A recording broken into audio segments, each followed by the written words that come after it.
Que la gracia, la paz, la misericordia y el don de Dios que sobrepujan todo entendimiento les sean multiplicados, mis santos. Un abrazo desde la distancia, dando muchísimas gracias a nuestro Padre Santo por esta oportunidad, por este privilegio de poder compartir su palabra, de podernos congregar por lo menos de esta manera y seguir en esa guía que el Espíritu Santo tiene para su iglesia y para cada uno de nosotros en particular. Damos muchísimas gracias a nuestro Padre Celestial por esta palabra que hoy se ha de trazar en el nombre de nuestro Señor Jesucristo, que sea divinamente recibida, divinamente asimilada, que la guía del Espíritu Santo, que la revelación del Espíritu Santo, que esa luz de gloria que ha de manifestarse en la iglesia por la palabra, sea para nuestro Padre Celestial, para honra y gloria de su nombre. Amén.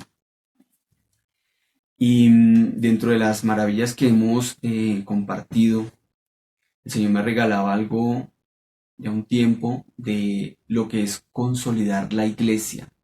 Y así se titula esta predicación, esta enseñanza.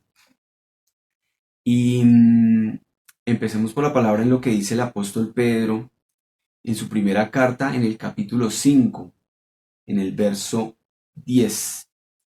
Dice: Mas el Dios de toda gracia, que nos ha llamado a su gloria eterna por Jesucristo, después que hubiereis un poco de tiempo padecido, él mismo os perfeccione, confirme, corrobore y establezca.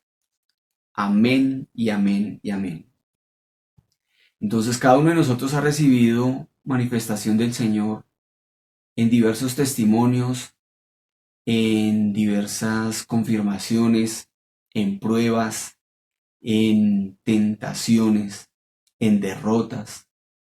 Pero de una y otra forma el Señor nos ha levantado, nos ha permitido permanecer, nos ha permitido entender nuestros errores y asimilar la forma como Él manifiesta su fidelidad para con nosotros y su obra para con nosotros. Entonces, cuando hablamos de consolidar, el término como tal es hacer una cosa inmaterial que adquiera firmeza o solidez, ¿sí? Hacerla firme, durable, afianzar, asegurar y fijar. Esto viene a representar la palabra consolidar. Cuando hablamos de consolidar, hay una frase que dice que con el paso del tiempo hemos consolidado nuestra relación con Dios, ¿sí? Eh, si yo de pronto mirara mi vida 15 años atrás, 20 años atrás, ni por mi mente hubiera pasado todas las maravillas que había de ver del Señor, todas las lágrimas que de una y otra forma derramamos clamando a nuestro Dios, de pronto agradeciéndole por algún testimonio, reconociendo su gloria, eh, mirando y clamando por un socorro, por salir de una situación complicada, ¿cierto? Entonces, la forma como Él nos ha respondido nos ha permitido que esa relación se consolide, que esa relación vaya asegurándose, vaya fortaleciéndose, vaya creciendo, ¿sí? Es para lo que es, para nuestra madurez como miembros del cuerpo de Cristo, como miembros de la iglesia. A eso viene esa consolidación, a recordar hoy esta enseñanza acerca de la consolidación, ¿sí? Em, Cuando nosotros nos acercamos a la palabra, cuando nos fue abierto ese campo espiritual, ¿sí?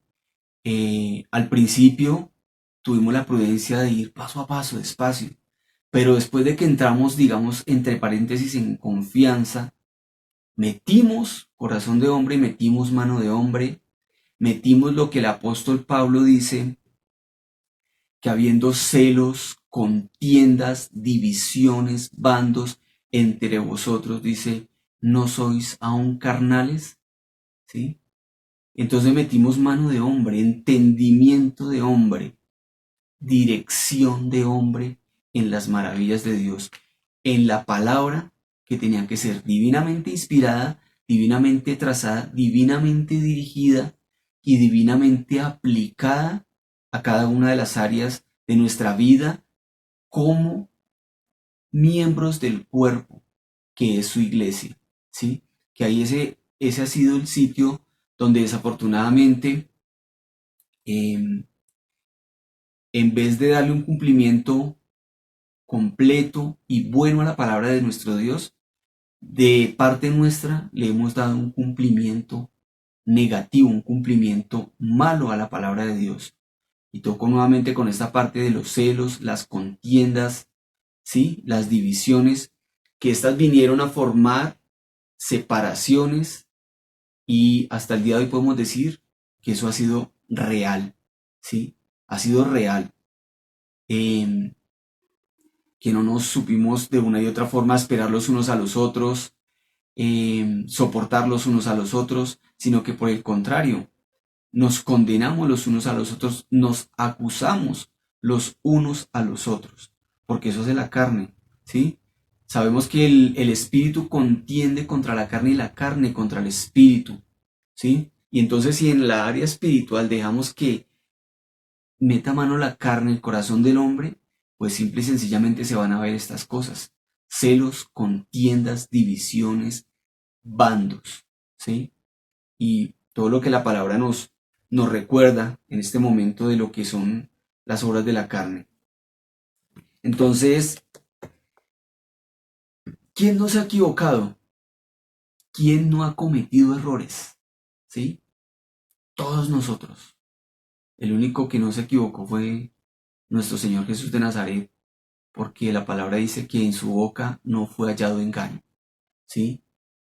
En la perfección de la sabiduría que Él nos muestra, no se equivocó absolutamente en nada, ¿sí? Nosotros sí. Entonces, todo lo que nos muestra el Evangelio de la vivencia que tuvieron sus discípulos, ¿sí? La forma como se presentó, cada una de las manifestaciones de ellos como hombres, donde disputaron quién sería el mayor entre ellos, donde aún se enojaron contra unos hermanos porque la madre de ellos pidió que de sus hijos uno se sentara a su diestra y otro, uno a su derecha y otro a su izquierda, ¿sí? Todo eso que vemos en el Evangelio nos permite entender nuestra condición en la formación que el Señor nos está dando como sus discípulos, porque siempre seremos discípulos. Alcanzaremos una gloria dada del Señor, pero a su tiempo, en la forma que Él lo quiere y de acuerdo a su santa voluntad. ¿Sí? Nosotros, cuando pretendemos hacer las cosas a nuestro antojo, a nuestro parecer y aún basados en la misma palabra, vamos a cometer muchísimos errores. Vamos a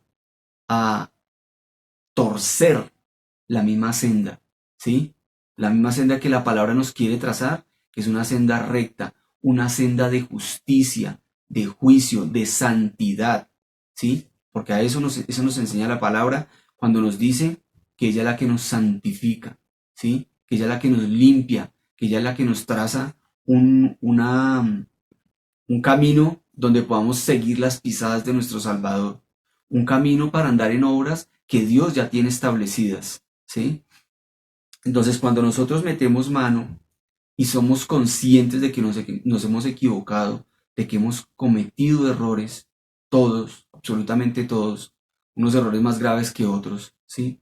Entonces, ¿a qué apelamos? Si todos tenemos culpa de ello, ¿cierto? Pero como Dios es bueno, pero como Dios restaura, pero como nuestro Dios perdona, pero como nuestro Dios nos levanta, como nuestro Dios nos permite entender nuestros errores para que de ellos aprendamos, ¿sí? Y reconozcamos nuestra naturaleza errónea cuando estamos sin la guía de su Espíritu Santo, ¿sí? Entonces cada una de estas cosas que vemos reflejadas en las vivencias que tuvieron los discípulos nos permite entender la forma como nosotros tenemos que ir creciendo a pesar de que nos equivocamos, a pesar de que cometemos errores los unos contra los otros, ¿sí? A pesar de que nos ofendemos los unos a los otros y que nos podemos equivocar en juicios los unos contra los otros. Y todo esto es lo que nos permite consolidarnos en el Señor, ¿sí? El reconocimiento de nuestros errores y de que Él es el único que puede restaurar todas las cosas. Y entonces,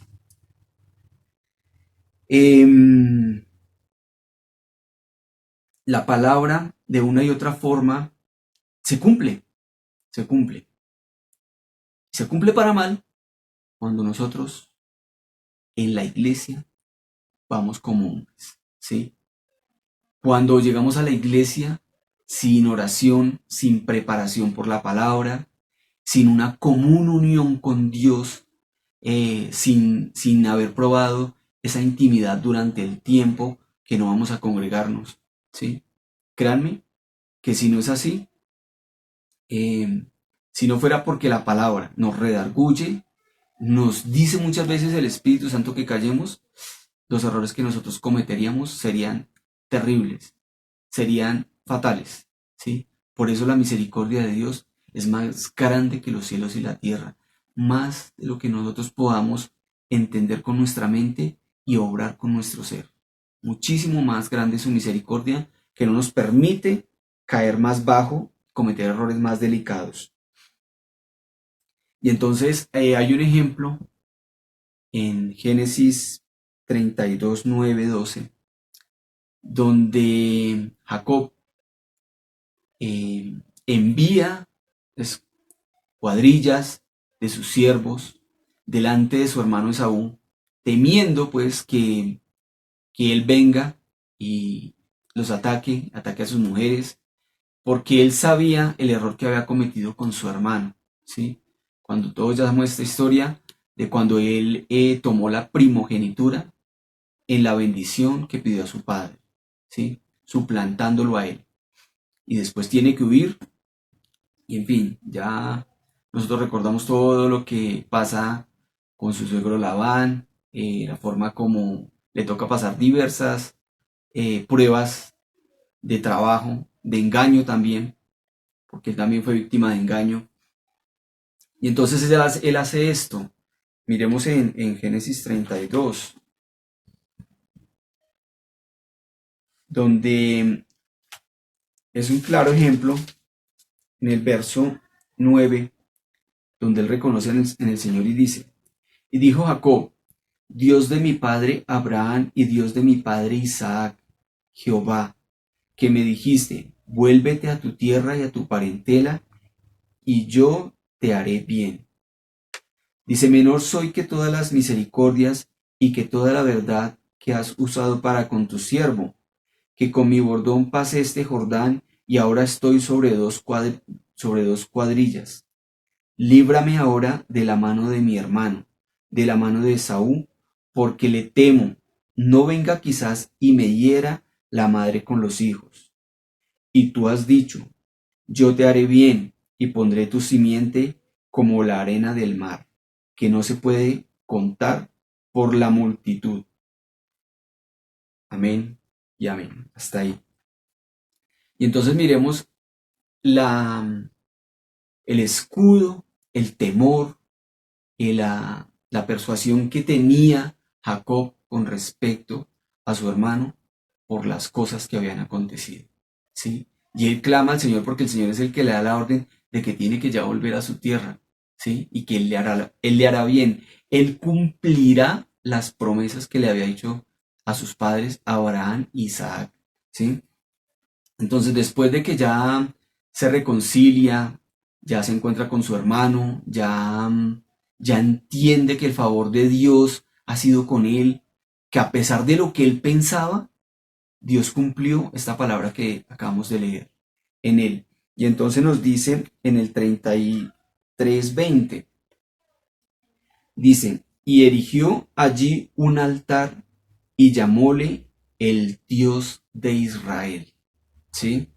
Entonces miremos la palabra tan grande que es declarada aquí y las promesas que el Señor había hecho a él, a Abraham, a Isaac y también a Jacob.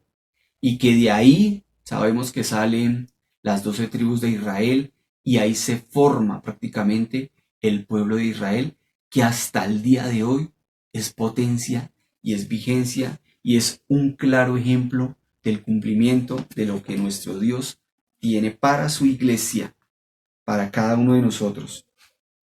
Entonces, dentro de las vivencias que tienen estos discípulos, ya concentrándonos nuevamente en el Nuevo Testamento, tomemos el ejemplo de lo que le pasó a Simón Pedro, ¿sí?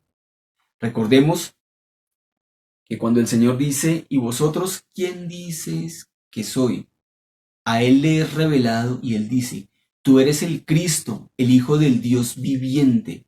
Y entonces el Señor le dice, bienaventurado eres, Simón Pedro, porque no te lo reveló ni carne ni sangre, sino mi Padre que está en los cielos. Dice, y sobre ti, sobre esa roca, sobre esa confesión, edificaré mi iglesia. Miren la promesa tan excelente que el Señor hace, nuestro Salvador Jesucristo, hace sobre su discípulo Pedro. Entonces, ¿qué pasa? Pasa ese proceso y llega un punto donde el Señor dice que tiene que ser entregado, que va a padecer de los ancianos. Y él dice que no, que no. Dice él mismo que él pondrá su vida por él. Y entonces el Señor le dice que no, que antes que el gallo cante 3 veces, él lo habrá negado. Entonces, miren lo que él hace como discípulo, a pesar de una palabra que el Señor ya había dicho. Entonces llegan a tomar al Señor y él reacciona como hombre, saca su espada y hiere a uno de los siervos quitándole su oreja. El Señor sana la oreja de ese siervo llamado Malco, pero miremos la reacción que él tuvo como hombre. Después lo sigue y cuando empiezan a acusarle que él estaba con él empieza a negar. Dice, no, no lo conozco. Y llega la negación a la tercera vez y el gallo canta. Y entonces él se retira y llora amargamente, ¿cierto? Entonces, miremos todo el proceso que él recibe, habiéndole el Señor advertido antes y le dice, Simón, Pedro, Satanás os ha pedido para zarandearos, pero yo he rogado al Padre para que tu fe no falte y vuelto confirma a tus hermanos. Entonces miremos cómo está de antemano el cumplimiento de la palabra del Señor en todos los aspectos de este discípulo, a pesar de su reacción como hombre, en todos sus aspectos, ¿sí? Reaccionó con espada, lo negó, lloró amargamente, ¿sí? Y ya sabemos después, cuando el Señor confronta, cuando Él se aparece ya resucitado, y después de que han cenado nuevamente, que es hermosa esta palabra, y entonces Él le dice, Pedro, ¿me amas más que estos? Y Él le responde, Señor, tú sabes que te amo. Y entonces Él le da una ordenanza, dice, apacienta mis ovejas. Vuelve y le pregunta, Pedro, ¿me amas? Y él le responde, Señor, tú sabes todas las cosas, tú sabes que te amo. Le dice, apacienta mis corderos.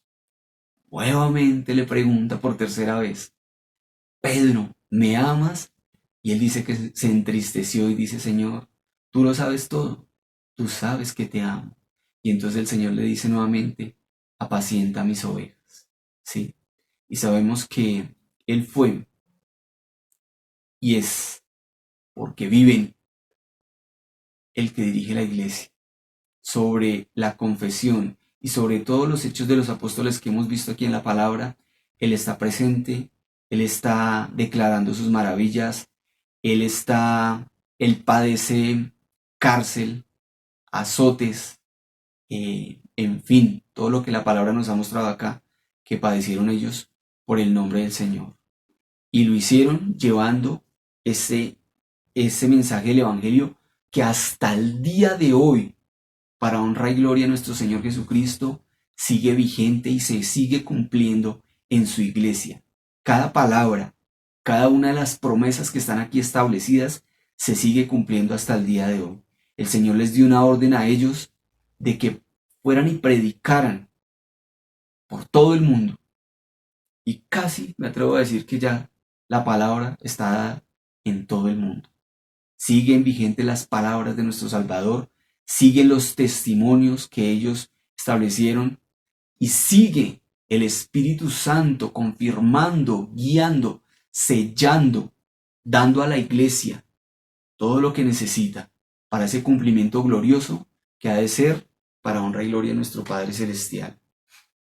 Entonces, en esta palabra de consolidar la iglesia, de que cada uno de nosotros sea establecido en esa firmeza, viendo los ejemplos de lo que la palabra tiene, vuelvo y le repito, la vivencia que los discípulos tuvieron al lado de nuestro Salvador, la forma como testificaron de su nombre, la forma como llevaron la palabra, la forma como ellos de una y otra forma fueron edificados, fueron transformados y tuvieron ese testimonio vivo de la presencia del Señor en sus vidas, ¿sí? Para dar cumplimiento a cada una de las palabras que el Señor había ordenado. Miremos en el Salmo 90, que hay una oración de este santo embajador Moisés. En el verso 12, dice: enséñanos de tal modo a contar nuestros días, que traigamos al corazón sabiduría. Vuélvete, oh Jehová, ¿hasta cuándo? Y aplácate para con tus siervos. Sácianos presto de tu misericordia, y cantaremos y nos alegraremos todos nuestros días. Alégranos conforme a los días que nos afligiste, y los años que vimos mal. Aparezca en tus siervos tu obra, y tu gloria sobre sus hijos. Y sea la luz del Señor Jehová nuestro Dios sobre nosotros, y ordena en nosotros la obra de nuestras manos. La obra de nuestras manos confirma. Amén, amén y amén.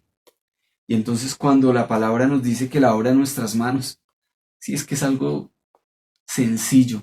Y empezando por este libro que nos puso el Señor, que nos dio el privilegio de tener en nuestras manos, de leerlo, de escudriñarlo, de creerlo y de todo el cumplimiento que desafortunadamente le hemos dado a la palabra de Dios de manera negativa, ¿sí? Todo el mal que se ha cumplido desafortunadamente, como les reitero, porque metimos entendimiento de hombre, porque metimos mano de hombre, porque si no, entonces la palabra que dice el apóstol Pablo no se hubiera cumplido, ¿no? Habiendo celos, contiendas, divisiones, bandos entre vosotros, ¿no sois carnales? Es claro, es evidente y se cumplió, ¿sí? Entonces ahora, ¿qué resta? Confiar en que nuestra fe no va a faltar y que volveremos nuevamente a vernos cara a cara con todos los amados que defraudamos, que, que vieron nuestros errores, que vieron nuestras falencias, que sufrieron nuestras equivocaciones, porque es de sabios reconocer los errores, es algo que es un fruto, porque si el Señor no nos diera de qué arrepentirnos, entonces ¿cómo sabríamos que cometimos errores?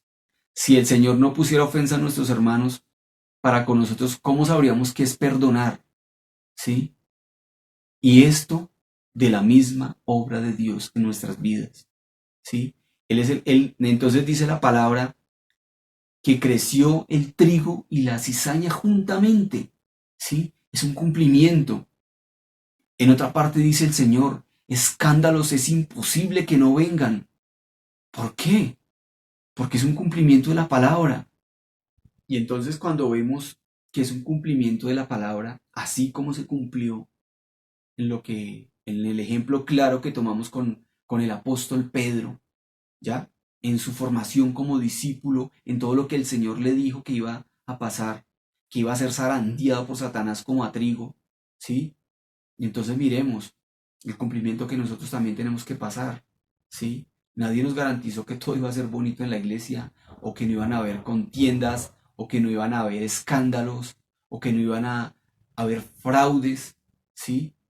Porque es el cumplimiento que tiene que darse. ¿Para qué?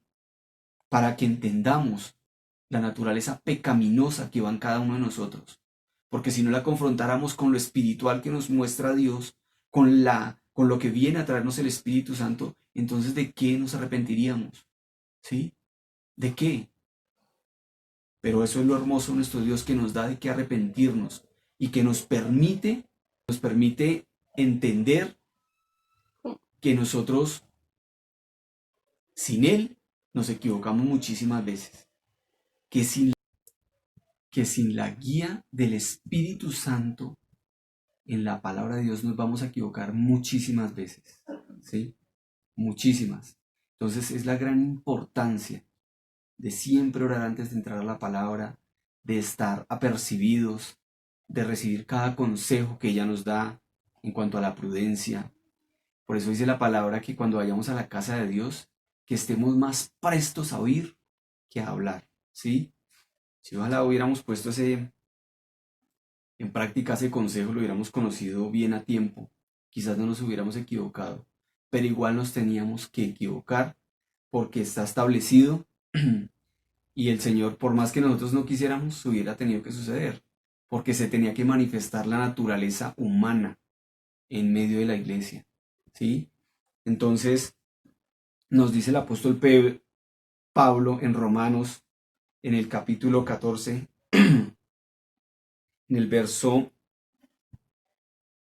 10, dice: Mas tú, ¿por qué juzgas a tu hermano? O tú también, ¿por qué menosprecias a tu hermano? Porque todos hemos de estar ante el tribunal de Cristo.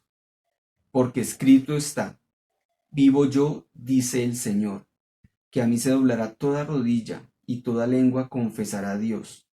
De manera que cada uno de nosotros dará a Dios razón de sí. Así que no juzguemos más los unos de los otros. Antes bien, juzgad de no poner tropiezo o escándalo al hermano.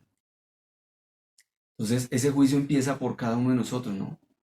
Ese juicio de decir: no, Señor, que yo no vaya a ser piedra de tropiezo, que yo no vaya a ser causal de que un hermano salga de la iglesia, que un pequeño se escandalice, ¿sí? Sabiendo el cumplimiento que le damos para amar a la palabra. Entonces, mis santos, ¿por qué la gran importancia de la consolidación de la iglesia? De que la reconciliación de los unos con los otros sea establecida perfecta. Porque hay una parte donde nos dice el apóstol Mateo en la enseñanza 10:32 y en la enseñanza del apóstol Lucas 12:8, donde nos dice el Señor que el que confesare su nombre delante de las gentes, Él también nos confesará delante de los ángeles y delante de nuestro Padre Celestial. Entonces, para que esa confesión sea presentada delante del Señor, nuestro corazón tiene que estar completamente libre, completamente libre, completamente establecido en la palabra de Dios, en el cumplimiento para honra y gloria de su santo nombre, ¿sí? Y entonces nos dice en Primera de Corintios 16:14.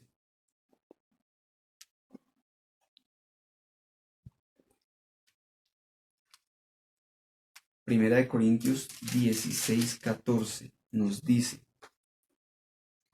todas vuestras cosas sean hechas con caridad o con amor, ¿sí? Y sabemos que la caridad es el vínculo de la perfección. Sabemos que, como nos ha dicho nuestra pastora Lucía, el que llegó al amor, el que llegó a la caridad, a esa caridad completa, llegó al Señor. Entonces ahí sí cabe la palabra donde nos dice el apóstol Pablo que seamos imitadores de Dios como hijos amados, que seamos imitadores de Él como Él es imitador de Cristo, ¿sí? O sea, que demos ese cumplimiento de perfección de la palabra de Dios en nuestras vidas, ¿sí? Dado ya por el cumplimiento que de una y otra forma la palabra ha dado de parte nuestra para mal y de parte del Señor para bien, para gloria y honra de su santísimo nombre. Entonces, mis santos, damos muchísimas gracias a nuestro Padre Celestial por esta palabra y rogamos que siga fructificando al 30, al 60 y al 100%, que sigamos viendo sus maravillas, sus testimonios en, en los que esperan esa manifestación gloriosa de los hijos de Dios, esa manifestación de su iglesia, que siga el Señor extendiendo su mano para que se sigan haciendo proezas y maravillas en el nombre de nuestro Señor Jesucristo, para honra y gloria de nuestro Padre Celestial. Entonces, mis santos, que la gracia, la paz, la misericordia y el don de Dios, que sobrepujan todo entendimiento, esté con cada uno de vosotros. Amén y amén.